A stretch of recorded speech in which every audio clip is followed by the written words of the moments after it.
K-Trey, yeah, I can vouch for G Slime. All right, guys, welcome back to the Fighters Odd podcast. Today we are breaking down UFC 321, Aspinall versus Gane, and Jandiroba versus Dern 2 full fight card. Yes, I'm a hardcore, and I pronounced the co-main event, even though it's the worst women's title fight in history. I'm amazing. I know. I'm very smart at UFC. Also, just really quick, the Ramon Tavares interview is happening at 6 p.m. So in 3 hours and 51 minutes. So yeah, I know it was supposed to happen like 8 days ago. He canceled, and then I canceled, and then he canceled, and then or no, he canceled, and then he canceled again, and then I canceled. Same thing. But yeah, it's gonna happen today. Hopefully, God willing, and then I will drop it. So you're welcome. I'm dropping 2 videos in one day. I'm super loving. I know.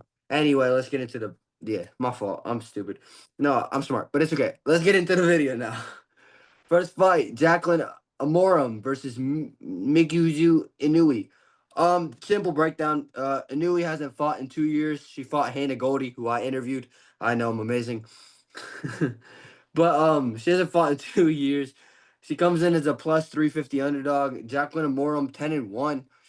All 10 finishes. She's like a female fighter finisher, which we love to see nowadays in the big 2025. Only loss is Sam Hughes. That's not a bad loss in my opinion. Sam Hughes is quite decent. Even though I literally think Sam Hughes is coming off a loss, I'm like pretty sure. Oh no, never mind. She's coming off a rear naked choke win. I'm sorry. But yeah, she has 3 submissions and 1 knockout in the UFC. We love that. And I'm picking her by first round or no, I'm picking her by first or second round submission. I actually bet money that it goes less than 2.5 rounds. So please, God, let it happen. Let my parlay finally hit. I'm like 0-10 on parlays. Please let it hit. But yeah, I think she's gonna win by finish. She she has like, bro. If you're submitting Poliana Viana, I'm very confident that you can submit Mikuzu Inui, whatever her name is. I don't. She's 15-6 Inui. She's 31. Jesus, and she's comes in with a 4-inch reach disadvantage. I think Amorum won't even strike. I think, she'll throw a couple calf kicks, maybe throw a 1-2, or jab straight to the body, or jab, just very basic stuff. Anui, she hasn't fought in 2 years, so she'll be feeling the nerves, opening up the card, first fight of the night. So, yeah, and then I think Anu, might step in with a shot. Amorum gets the double leg, works her to the clinch. They're in the clinch. The body, and Amorum gets the body lock, drags her down. About a minute to go by. I'm gonna say an arm triangle. I think, or a rear naked choke. I think either Anui tries rolling her back and gets rear naked choked, or the body lock and Amorum will end up in side control. So rain down some elbows, posture up a little bit. Anu tries escaping. They'll end up in half guard. And Amorum will get a first or second round arm triangle. I should say first round.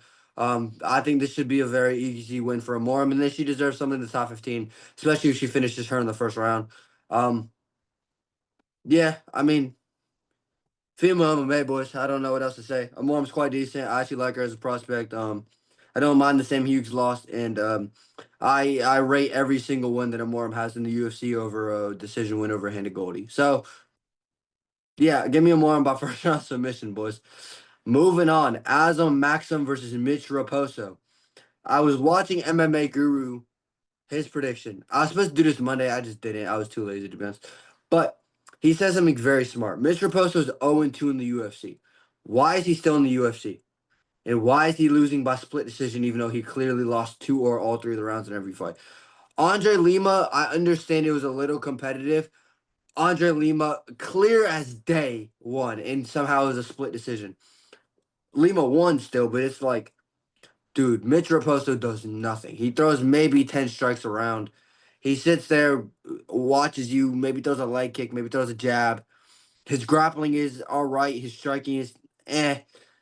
He doesn't do anything. And then his last fight against Sumo Darji, he just didn't do anything. Like,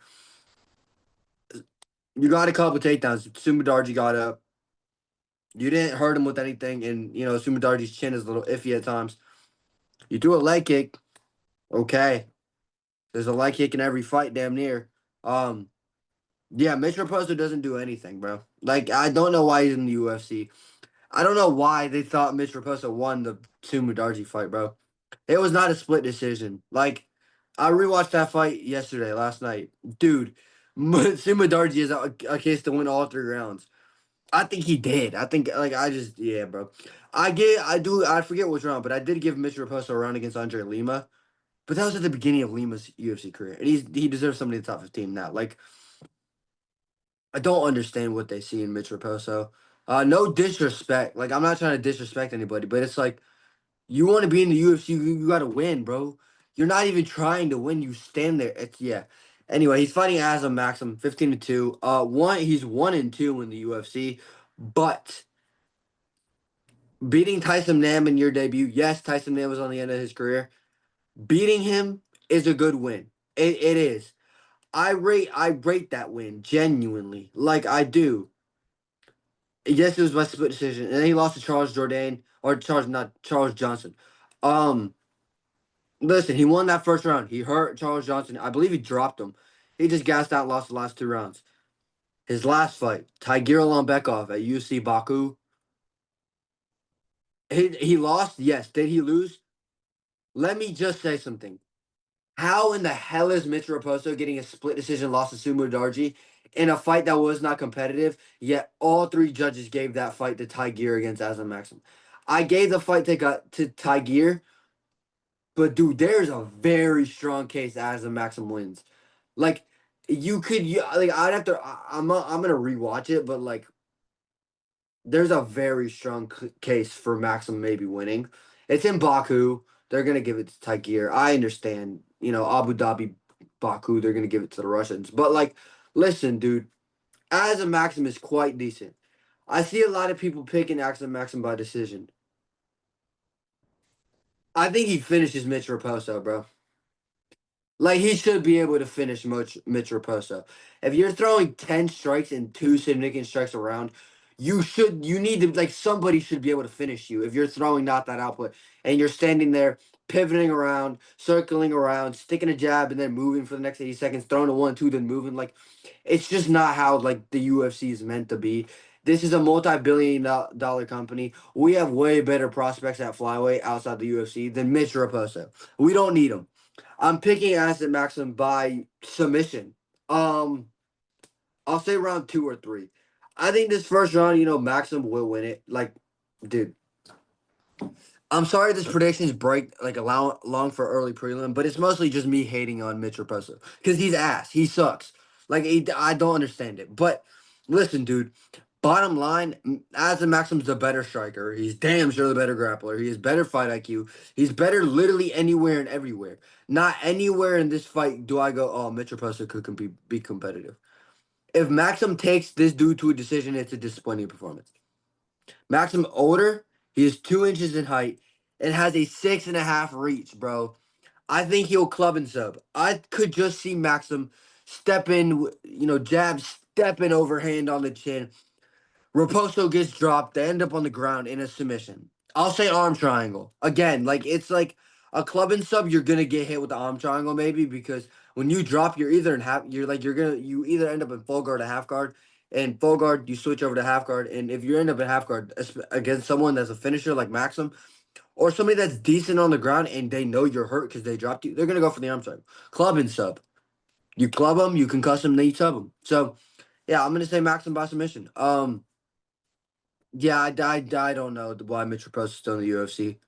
He's not good. Like as a regional fighter, you could win a regional belt. I don't think you do good in the PFL. I think you get cooked in the PFL, which says something. So yeah, I got Maxim by submission, round 2 or 3, maybe round 3. I'll say round 2 though. I think Maxim's gonna put an ass beating on this kid. Anyway, that was a long prediction. I'm sorry. Next fight. Chris Barnett versus Hamdi Abdulwahab. Lord have mercy, bro. I was supposed to have an interview with Hamdi Abdulwahab last week. Like what was it? When was his last fight, bro? June. I DM'd him about an interview then. He agreed, and then he just left me on scene. And then last week I was like, "What's up the interview?" He gave me a time. He gave me a place. I sat on the Zoom call and he ghosted me. I'm still picking him to win, bro. Like I'm sorry. I'm picking him to win by like 29-28 decision. I have nothing to say on this fight. It's 2 fat freaks at heavyweight that are obese and retarded. fighting, and I hope Chris Barnett wins because he's funny and cute and he dances. Pause. He's not cute, but you know what I mean. He's a funny person. I hope Chris Barnett gets another spinning heel kick KO. I know he's coming off an injury.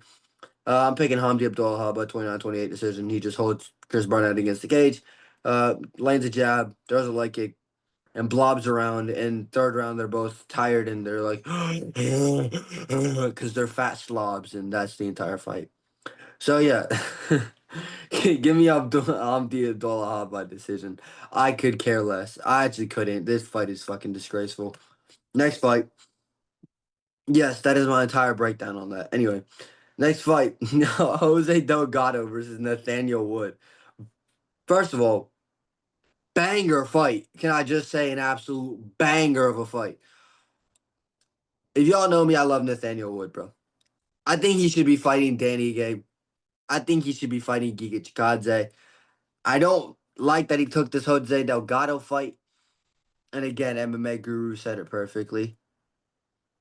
Nathaniel Wood has so much more experience, and he's beat the better fighters. However, he is extremely small for featherweight. Yes, he fought at bantamweight. I understand the weight cut was brutal. He got knocked out because of his chin and the weight cut. I understand why he moved up to featherweight. And he's beaten Morgan Sherrier. He beats Andre Feely. He puts an absolute ass whooping on Daniel Pineda. Like, like George Jourdain. We just seen him last weekend. I understand why he's where he's at. I think he arguably could have won against Casey Kennedy. He beat John Castaneda at bantamweight before we found out he just wasn't as good. John Castaneda goes to a close decision with Chris Gutierrez. Like, he's decent. He's really decent. And the Naimov fight. Call me crazy. I still think he won that fight, even though Naimov cheated to get the win. I still think Nathaniel Wood won. I'm not tripping on it though. But listen, I'm picking Delgado by KO. I'm sorry, dude.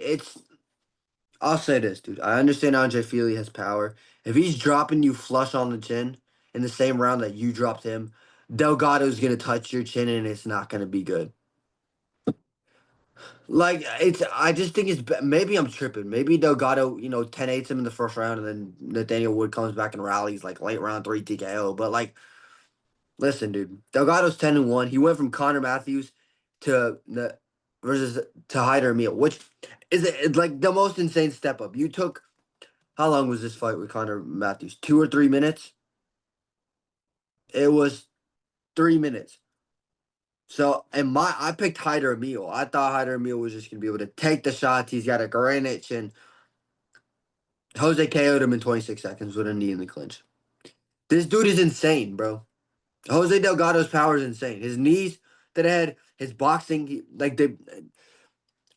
dude, I swear, dude, like the boxing, if Nathaniel Wood can take punishment, the boxing in this fight will be so fun to watch, dude. If Nathaniel Wood has a good chin and can take the power from Delgado, oh my god, I cannot wait for this fight. Like, not even joking, I'm so excited for this fight. Like, I'm more excited for this fight than I am the Umar Nurmagomedov fight. Like, Delgado and Nathaniel Wood are so good in the striking. Nathaniel Wood has some nice kicks to the body, some nice calf kicks, and that could work against Delgado because Delgado's his base. He's a big boxer, so like Nathaniel Wood's a boxer. He'll stand and move. He'll stand there and bang, but then he'll pivot off. Bah, pivot off. Bah, bah, bah. Rip combos like that. Sidestep, pullbacks. He's very good, and his head movement is decent. I don't think this fight goes the distance. If dude, I'm sorry. I'm thinking about this fight. I'm so excited for it. But if it goes to decision, there's more of a chance that Nathaniel Wood just wins. Like he's just able to gas out Delgado, make him empty the gas tank, and then come on late. But if it's a knockout, it's gonna be Delgado KO and Nathaniel Wood. Which I'm gonna pick. I'm picking Delgado by round 1 KO. Call me insane, but I think Delgado can get him up. I think his wrestling isn't bad either. So if Nathaniel Wood wrestles, Delgado has damn good takedown defense. So I think Delgado is one of the locks on the card. I know he's a slight favorite. I think he's KO and Nathaniel Wood in like late round 1. I think this fight will be exciting. Nathaniel Wood will like whip some hard calf kicks, a front kick to the body. He'll try staying in there, and I can just see Delgado walking forward, leg all bruised from calf kicks. Nathaniel Woods landed like 10 calf kicks. Delgado gets in. Nathaniel Woods backs to the cage. He's trying to, move his head, trying to see. He comes in, a nasty counter lead hook, pull back lead hook into a straight, just sits Wood down bad. Or Wood tries blitzing in, and Delgado gets him same way he got a hider meal. Because he has amazing knees to the head in the clinch. He has multiple knockouts like that. Nathaniel Wood will rush in. Delgado will slip the jab, grab the clinch, knee to the head. I think Delgado's KOing Nathaniel Wood. If he KOs Nathaniel Wood, bro, I need to see him against John Silver, bro. I need to see him against Josh Emmett. I need to see him against somebody like that, Dan Ige, Pitbull. Like, how I think Delgado is so freaking amazing on the feet, and I think he has enough power to knock out somebody like Dan Ige, which would be insane. So yeah, I'm sorry. I wish this fight was 5 rounds. Like, I don't think it goes past 1 round, but if it did, if it goes to decision, I don't care about losing my parlay. This fight will be amazing. Give me Jose Delgado by KO in round 1. Next fight, Walter Walker versus Louis Sutherland. I don't like Walter Walker. I just think he's disrespectful, and I think he's cocky. But I'm picking him by round 1 submission. Or no, round 2, I'll say. Louis Sutherland, he was definitely on steroids on the regional, so it's just very apparent. He's fat and tubby now before he was ripped and shredded. Um, I, round 1 and round 2, I think Walter, it sucks on the feet. I think if you have good takedown defense, you should bro. If Tai Tuivasa could defend takedowns, there's no reason why he shouldn't be able to chin Walter Walker stiff. Like, I don't even want to get started. Kenny and Zechku should have been able to knock him out. He got the takedown by running in like this, hands by his like this, and hugging head first. You could rip an uppercut, brother. Uppercut, lead hook, uppercut. Yeah, Walter Walker sucks on the feet. He has no punch power.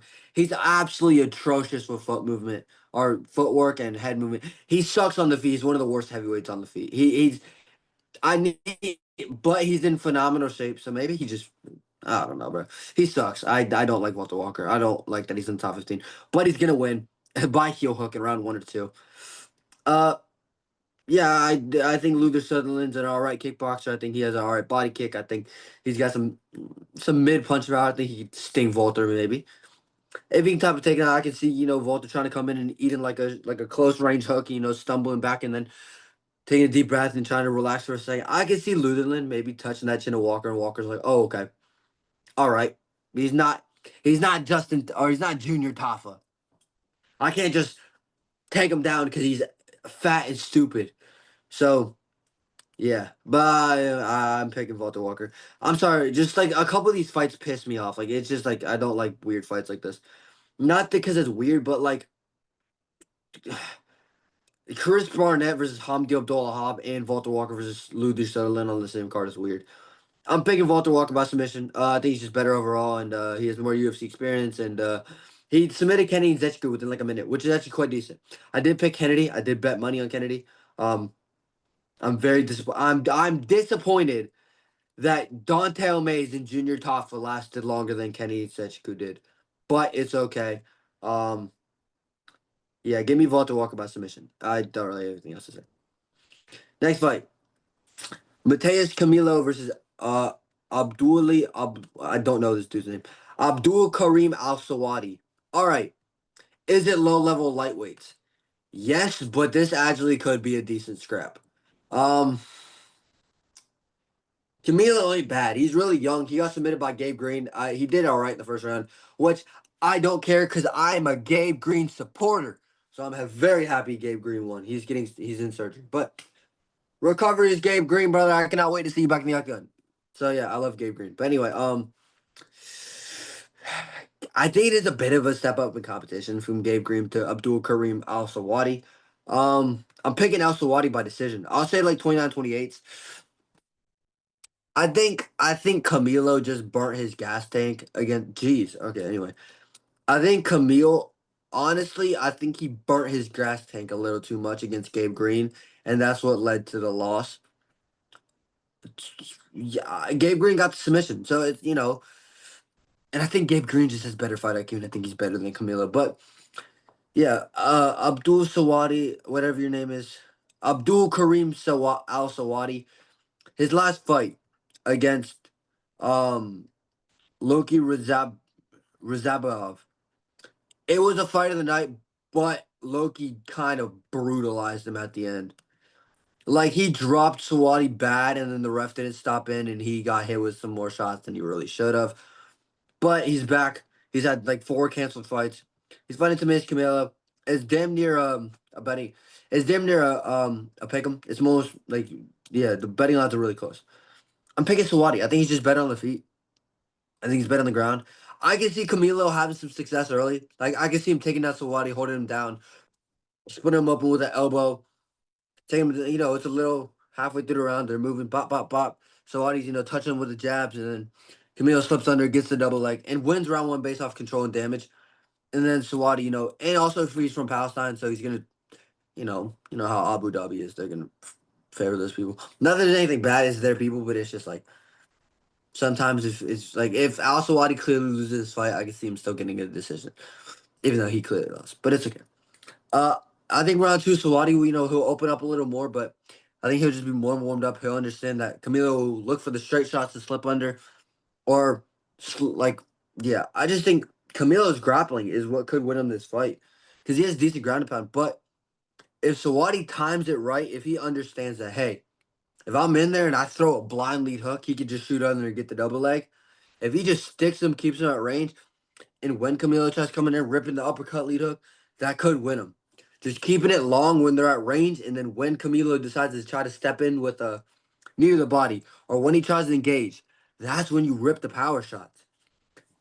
Like at range, stick those jabs, rip a leg kick, throw a high kick, make him try to bait in. If you throw a high kick and he's like, all right, I'm not comfortable at range, he's gonna throw body kicks and high kicks. He's gonna throw more weapons than I do at long range. Let me get in.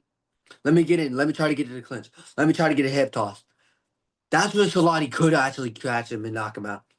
When Camilo tries rushing the clinch, when he tries slipping in, not timing it right, Sawadi could catch him. But I think he'll win a 29-28 decision. I think Camilo will get the first. Sawadi will find the range better. He'll be able to stop the takedowns better in round 2 and 3 and win like that. But he's not even 25. He does have time in this game. If he loses and they cut him, I don't think it's a big deal because, yeah, he's getting paid less money, obviously. But he's very young. He's 30 and a half. It's more of like he loses more. If Sawadi loses, he loses more than Camilo does. And I think because he's older and I think he understands that more. So give me, what's your name again? My fault. Abdul Kareem Al Sawadi by decision, 29-28. I can see it even being a split decision, but I think he's going to get the job done. So yeah. Next fight, absolute banger at lightweight. Ludwig Klein versus Mateusz Rebecki. Call me crazy. I think Ludwig Klein's gonna KO Mateusz Rebecki. Rebecki's the underdog. First of all, bro, who is your manager, dude? What? Why? Just put me on the phone with your manager, Rebecki. You fought in early August against Chris Duncan. In a fight of the year, your face was swollen, blood. You were cut open in 4 different areas. You had bruises on your legs. How are you already fighting again, dude? How is Chris Duncan already fighting again in December? He was split open and bleed. Yeah. Yeah, I don't understand why. Literally, what's today's date? 10/20 what? 10/22. Rebecki fought Chris Duncan on August 2nd. So less than 3 months turnaround, and you're fighting. Oh, geez, you were meant to fight Joe Alvarez? That's not good. But anyway, you're already fighting, dude? Yeah. I think Ludwig Klein's gonna just crack the chin. Rebecki takes too much damage. If you have watched his fight at UFC 308 with Mektabek Orabai, and if you watch his fight with Chris Duncan and his fight with Diego Ferreira, which were his last 3 fights, he took a lot of damage. Like this is like not like a oh you're a hittable person. Like you took career altering damage. Like maybe 300 significant strikes within 3 fights. That is not good. He he is very hittable. He has no head movement, and Ludwig Klein doesn't have the most power in his punches. Like, I think Chris Duncan hits harder than Ludwig Klein. I think Diego Ferreira hits harder than Ludwig Klein. But Ludwig Klein is a lot more technical and a lot more like a sniper on the feet. And I can see Rebecca walking him down, Ludwig Klein sticking jabs, just touching with jabs, landing the damage.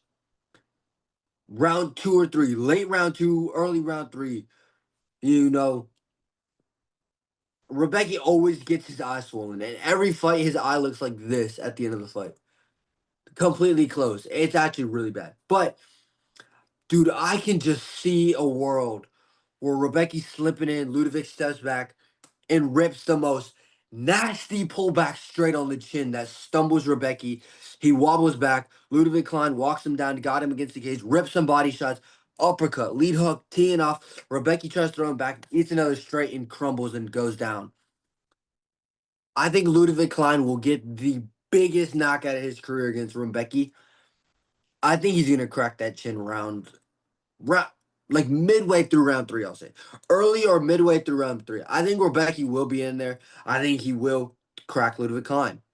I think he might even take down Ludovic Klein. We saw Ludovic Klein struggle in his last fight against Mateus Gamrot, who just got subbed by Oliveira. The champion has a name, Carlos Oliveira. But anyway, yeah, Gamrot's not a bad loss, but yeah.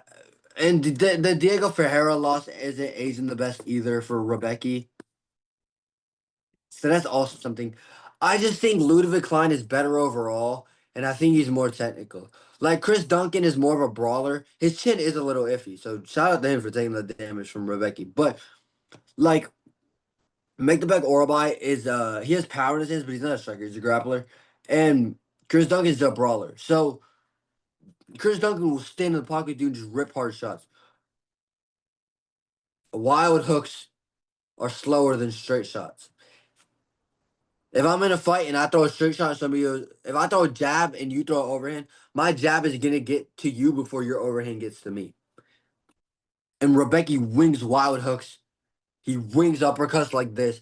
He doesn't have the basic fundamentals that you need to beat Ludovic Klein on the feet, and he doesn't have the defense that you need to be able to keep yourself safe over 15 minutes against someone that is technical, somebody that will take their time and set it up. Rebecca won't. He'll throw overhands. He'll just throw hard punches, try to knock you out. Ludovic Klein will sting you with a stiff jab. He'll throw a front kick to the body. He'll make you drop your hands before unleashing the power shot. He won't just wing it on you. And I think that's what's going to win him the fight. I think he's just more technically sound. And I just think he has more momentum. Like, I understand. Like, Rebecca hits really hard. But Rebecca's older. And Ludwig Klein has a 6.5-inch reach advantage. I think a lot of things favor Ludwig Klein to get the KO. I think he'll do what. And Diego Ferreira knocked out Rebecca. He just beat him up so badly, Rebecca just crumbled and couldn't take any more damage at the end of round 3. So I think a similar thing will happen. Give me Ludwig Klein. I think he could get another shot at the top 15 if he knocks out Rebecca. So I'll take Ludwig. Next fight, Ikram Ali Skarov versus Jung Young Park. This was pretty simple for me. It is a banger at middleweight. I love me some Iron Turtle, bro. I love me some Jung Young Park. I'm picking Ikram Aliskerov by KO round 2. Yeah, I don't like Jung Young Park coming back this early. He took a lot of damage against Ismail Nardiev, who is at high level, and Jung Young Park still really kind of did make it competitive, which isn't a good look. Honest to God, Jung Young Park should have been able to smoke Ismail Nardiev. I think Ikram Aliskerov chins Nardiev within a round, maybe 2. Like, maybe if Nardiev's lucky. But, like, also, Ikram Aliskerov knocked out Andre Muniz within the first round, and Jung Young Park lost him in his by decision, which he's not even in the UFC anymore. So, yeah, that's how bad Muniz is now. But listen, Jung Young Park has some sneaky power on the feet. I can't discredit him. And his grappling's alright. I think Ikram's the better wrestler. I don't think if Jung Young Park takes down Ikram, I don't think he's gonna hold him down. I think Ikram could sub Jung Young Park. I think he could just outwork him on the feet and beat him by decision. I think he could knock him out. Yeah, Ikram, he's kind of untested. Like, you knocked out Phil Hawes. Congratulations. You knocked out Menez. He doesn't have a good chin. And you knocked out Worley Alves. He doesn't have a good chin. But your only two losses. Wait, Brave FC, isn't this Khabib's promotion?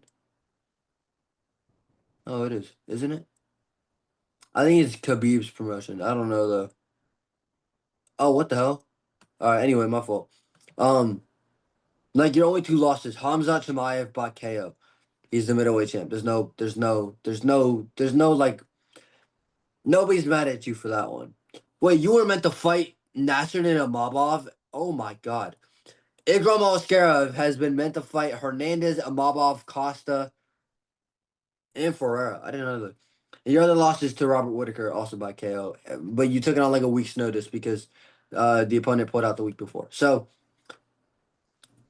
yeah, my bad. I didn't mean to get distracted. But yeah, I think the first round could be competitive. I can actually see a world where Ikram rips Ikram just is getting in that in close, ripping some hard shots.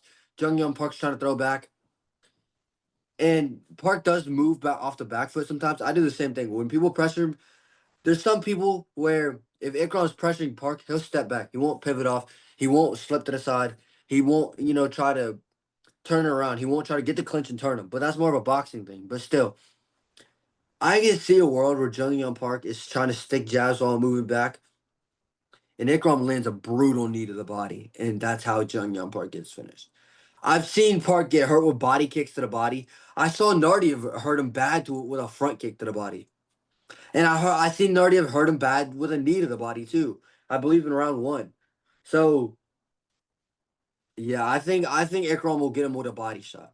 Like a body shot that just stops the fight. I think Park will be trying to stand there. He'll be trying to go punch for punch. Ikram will be sticking a jab. He'll throw a front kick to the body. Park will try pushing it down. He'll try blocking it. He'll try to be moving. Ikram feints the head. He drops. Park puts the hands up and a big knee to the body, drops Park. Um, I think this will be a big win for Ikram, and I think he could get somebody in the top 15 afterwards, or maybe fight a Boost Magomedov, or fight Kelvin Gastelum. Fight someone with a good chin who can strike better than Park because Park's striking is all right at times. It's good against certain opponents, but against someone like Ikram, it's gonna be all right. He's not gonna do as good. Yeah, give me Ikram Askarov. I think he's gonna KO Jung Young Park. Unfortunately, I love Jung Young Park though. Feature prelim: Quillen Salkill versus Nasrat Haqparast. All right, I just need to say Quillen Salkill is not as good as I thought he was. He's 9-1. He's very unexperienced. I think Haqparast will beat him by 30-27 decision. Quillen, I understand, dude. He's younger. He's taller. He's got a 3-inch reach advantage. I understand that. Round one, maybe he does win. Maybe he's able to keep Haqparast at bay. Rip a leg kick, whip front kicks to the body, long boxing combos, 1-2-3-2. Just things that Haqparast has to stay his guard.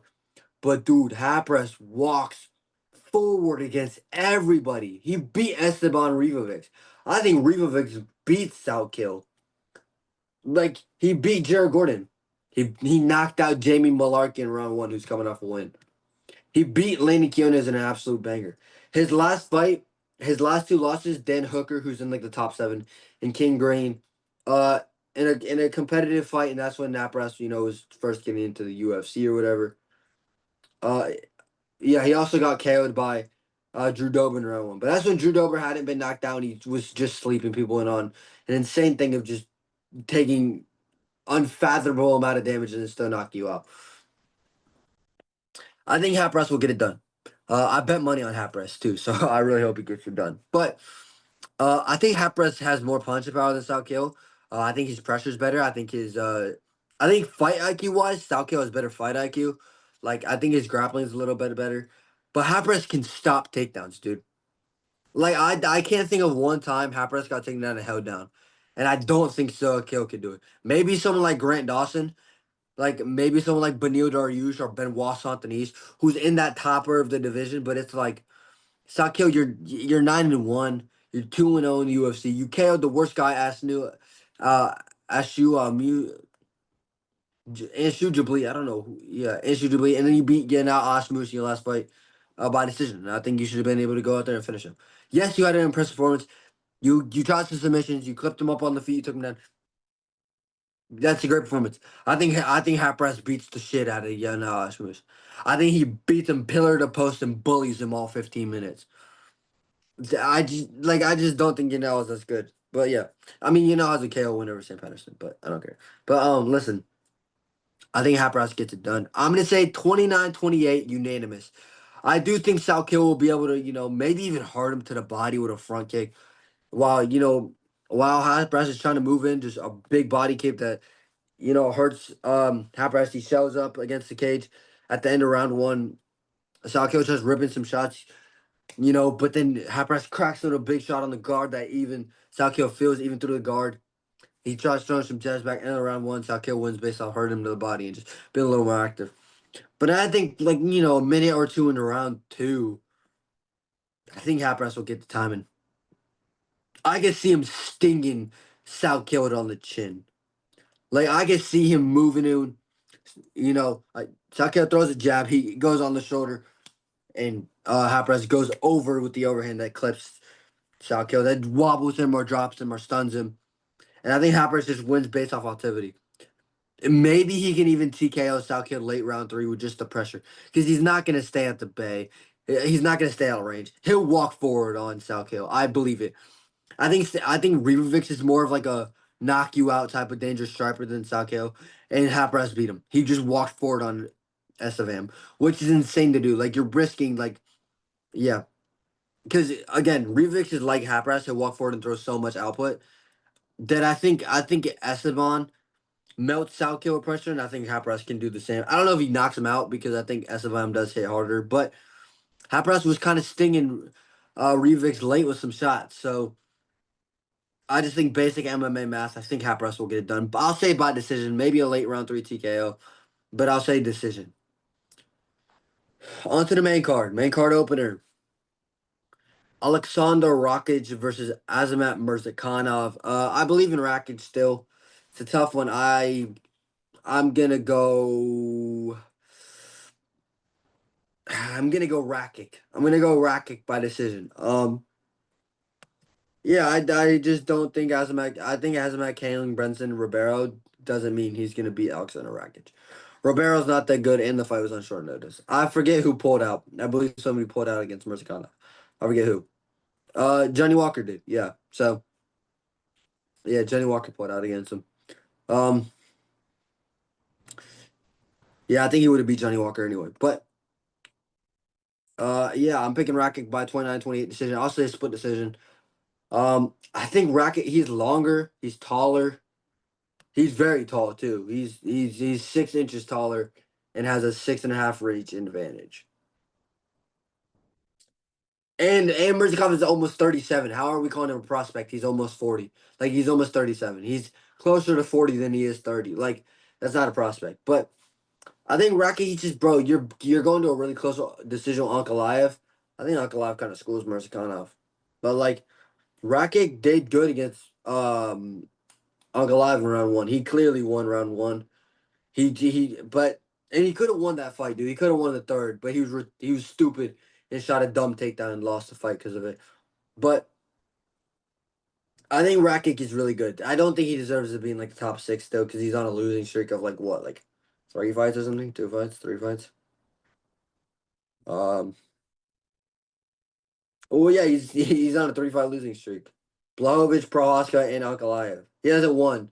He hasn't won a fight since 2021. Like, that's not good. But I mean, he was beating up Yuri Prohaska in round one and then gassed down and got KO'd in round two. But yeah, I'm picking Rakic for this one. I think he can rip some head kicks. I could even see him KOing Mirzakhanov. Like, Mirzakhanov, if he didn't drop Jacoby, he would have lost that fight. Like, I think skill for skill, I think Jacoby's more skilled. He was getting schooled by Tafon and Jujiku, and then, like, whatever his name is, and then finally KO'd him in round three after losing the first 2 rounds. Like, Mirzakhanov is not as good. Like, he's not as skilled as people think. I think Rakic is just a level above. I think he's part of that top echelon. Like, I think Rakic beats Jamal Hill pretty comfortably. Like, and I think Mirzakhanov kills Jamal Hill too. But, like, I like, yeah. Maybe it's close with Mirzakhanov because Jamal still has a really decent chin, but I think Rakic should get it done. My mustache, sorry. I think Rakic should get it done. 29-28. Competitive fight, but I think Rakic does it. I think he just shows that hey, I'm not done yet. I'm not washed.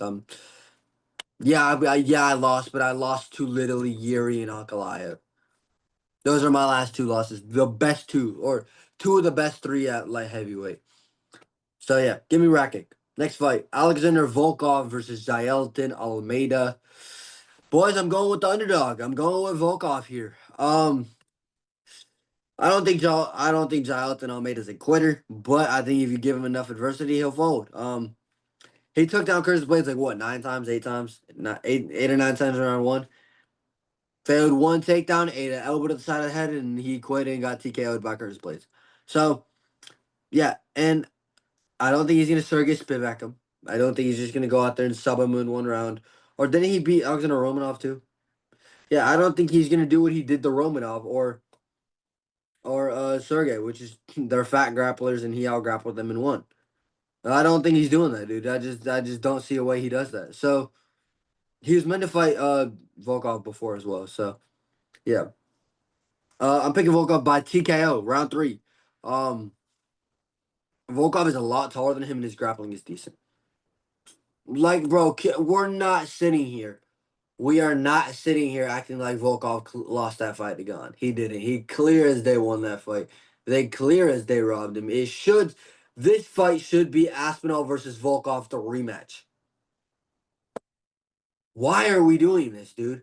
Why are we punishing Volkov for getting robbed? I understand he needs a win because he's coming off a loss now, but still, he clear as day beat Gane, bro.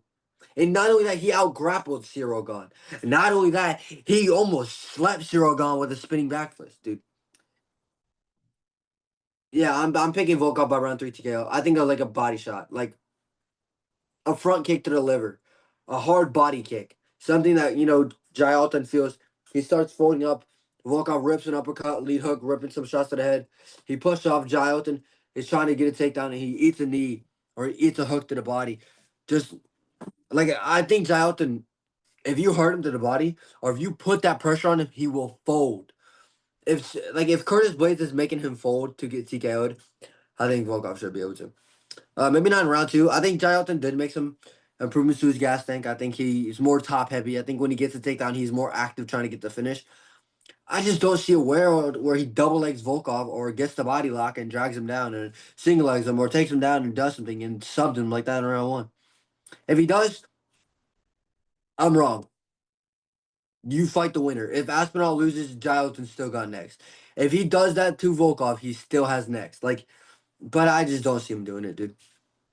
Honestly, I think Volkov wins. I think Volkov is the second best heavyweight in the world. I think Aspinall and Volkov are the two best. Nobody can tell me that they sat down for this fight and rewatched Gane versus Volkov, the rematch. I know Volkov clearly lost the first fight years ago. The one that happened December of 2024, that rematch. Nobody can sit down and tell me they thought Gane won that fight because he just straight up did it. You're lying. You're a Cyril Gane dick rider. He did not win that fight. So yeah, give me Volkov. And I think he hits harder than Almeida. I think he's more urgent on the feet, and he has way more championship experience. And he has way more fought the highest level. So yeah, give me Alexander Volkov. I mean, yeah, he should have fought for a title years ago. If he never got chinned by Lewis, he would have been next. I think for DC. But yeah, I just think Volkov's better. Like on the grappling, yes, I understand Almeida's way better, but feet wise and fight IQ wise and cardio wise and experience wise, Volkov's way better. This is his 50th pro fight. So yeah, give me Volkov. By round three TKO, body shot, leads to ground and pound and all that. Featured fight, Mario Bautista versus Umar Nurmagomedov.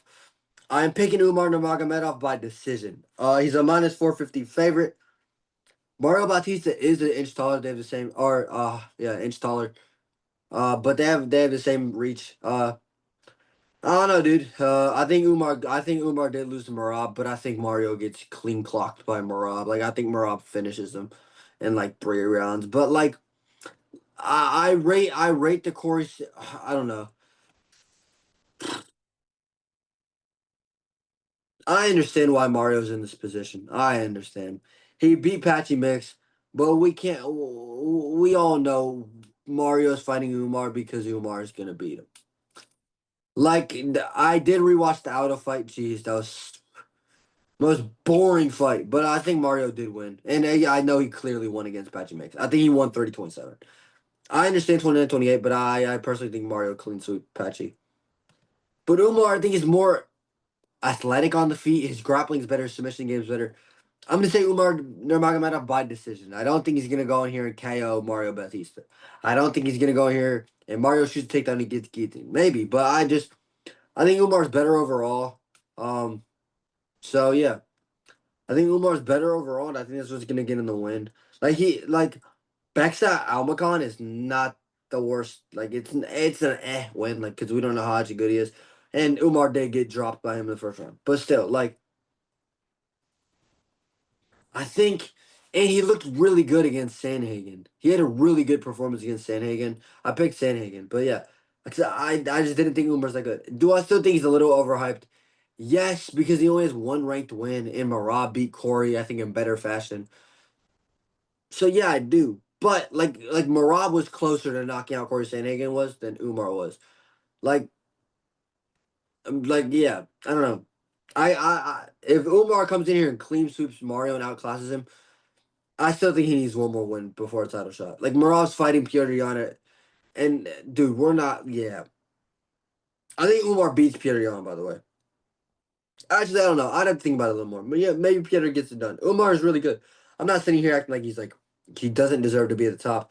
I think he beats Sean O'Malley. Realistically, I think Umar subs Sean O'Malley. But like for this fight, I don't see anything Mario presents to Umar that I'm like, ooh, like how does Umar handle that? I think Umar out wrestles Mario Bautista. I think he's out scrambles him. I think in a scramble, Umar could latch up a guillotine or a rear naked choke. But on the feet, Mario is a little weird with the striking. Like just the way he does it. Maybe that first round throws Umar off like the first 3 minutes, but I think Umar just really figured it out. Like I could see Umar pushing him back, keeping Mario at range and throwing a spinning back kick to the body like that, like so quick. And Mario's like, oh okay, and kind of tenses up for a second. Like Umar, I think Umar will be quicker on the feet than Mario expects, and I think he'll hit harder. I just think he'll outclass. Plus, he throws like these question mark kicks. Umar throws these weird little high kicks that actually could, maybe catch Mario clean if Mario doesn't like keep his high guard because he does keep his hands down. He does keep his hands down sometimes, but I don't think Umar's gonna chin him or anything. I think Umar will win a 3-0 on rounds. 30-27 decision, and he probably fights for the title and loses to Murab again because I think Murab beats Peter Yan in the rematch. But anyway, co-main event. Well, yeah, give me Umar Nurmagomedov. Co-main event: Verna Jandiroba versus Mackenzie Dern. Jeez Louise, what a fucking co-main! What a co-main, boys! You know it had to happen eventually, guys. I'm picking Verna Jandiroba by decision, 48-47. I don't think I don't know. I think Verna submission wise, I think wrestling wise, I think Verna is better. I think she'll be able to take down Mackenzie more than Mackenzie takes her down. But Mackenzie honestly might be a little stronger, and I think submission wise, Mackenzie she has the more submission wins. I think she's more likely to submit Verna. And Mackenzie has a win over Verna years ago. Like they already fought. This is a rematch. It's for the Vegan title. Zhang Wei Li moving up in weight to fight Shevchenko, the champion of the division above. Yeah, I don't know. On the feet, this will be very fucking boring and very fucking sloppy. Like this fight will be so bad on the feet. But I think Vern has the better boxing kicks. Mackenzie Dern has some alright leg kicks. She has some good knees in the clinch. She can work you in the clinch a little bit. Hit you with some upcuts, hit you with a knee to the body, a knee to the head, and then drag you over, work you to the cage, and take you down like that. So maybe she wins like a split decision, but I think Verna has the way more momentum. Like I think Yao Shao now brutalizes Mackenzie Dern on the feet nowadays, and Verna beat her quite comfortably, like 30-27, 29-28. She beat her in Miami at UFC 314. Great performance. Yeah, I think Verna wins. I don't have much to say on this. Mackenzie probably hits harder. She probably is stronger. Her boxing is probably a little better. But I think Verna lands the body kicks. I think she does all right and takes her down. I think she wins a 48-47 decision. Maybe there's a time where Mackenzie stumbles Verna fails to take down, Mackenzie gets on top, and it's like, oh my god, Mackenzie might finish her, and then Verna scrambles out. But yeah, give me Verna Jandiroba. I don't have much to say. I'm all right with it. Give me Verna. I bet money on Verna. I think Verna will get it done. Main event. My boy, the real heavyweight champ, John Jones. You're a scared kid. Tom Aspinall is back against Cyril Gane after like 400 days out. I'm picking Tom Aspinall by round one submission, boys, or round one knockout. Yeah. Second breakdown. Gane, he's very good on the feet. He's 0-2 in title fights. Like, dude, you got a robbery win over Volkov. I count that as a loss. You lost to Gane or to Volkov. You knocked out Sergey Spivak, who sucks on the feet. You knocked out Ty Tuivasa, who's fat and old. And he dropped you in round two clean. If Ty's dropping you, Tom will knock you out. Straight up, dude. There's no ifs, ands, or but. If Ty catches you on the chin, if Tom catches you with that same shot, you're going to bed. But realistically, I can see Shogun, throwing a lot of front kicks to the body. Trying to sting him with straight 1-2s, trying to step in, uppercuts. You know what, dude? I could actually see a world. Because Gane does have alright spinning elbows, and he throws some oblique kicks. So does Aspinall, but I could see a world where Aspinall rushes in and Gane, boom, on the chin. Tom stumbles back. Aspinall or Gane gets him against the cage, whips some hammer, like he does like pistol whips to the body. He did against Spivak. That's actually what helped him get the finish. Pistol whip in the body. Aspinall gets the clinch, body lock. They're staying tall. Gane tries to push him off, gets dragged down, ends up in side control. Aspinall lands some elbows. I can see this fight going late round one. I think Aspinall gets him after round one though. I'll say like an armbar, a Kimura, something like that. I think what MMA Guru said was perfect. Gane could very well sting Aspinall on the feet. To Aspinall's like, all right.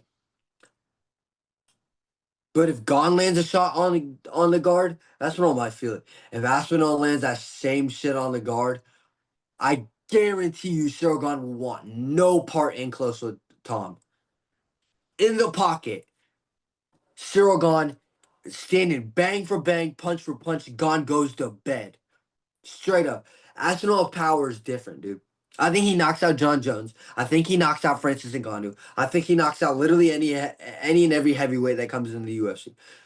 I think Aspinall. I think Tom Aspinall could maybe beat Franz Stipe. Aspinall is the most athletic and the greatest heavyweight we have ever seen, and he's not even from America, which makes it even more cool. And he has a personality, bro. Jeez, like it's all there for Tom. Maybe Tom, starts a little slow on the feet, but I think he gets the body lock. I think he drags him down. I think he gets submission. I'll say a Kimura. I know. Am I kind of taking that from MMA Guru? Yes, but he has arm locks. He does have really good Kimuras. We've seen it before. He got Volkov with an arm lock, like a straight arm lock. So it's not the same thing, but similar. Yeah, I think Tom could land some hard calf kicks. I think he can stick a jab to the body and then try to land an overhand. Like, I don't think he's completely outmatched on the feet against Gane, to be honest. I think Gane is like a little more technical, but I think Tom's faster and hits harder. And I think he's just on the ground. Gane stands no chance. He's not submitting Tom, and he's not like out wrestling Tom.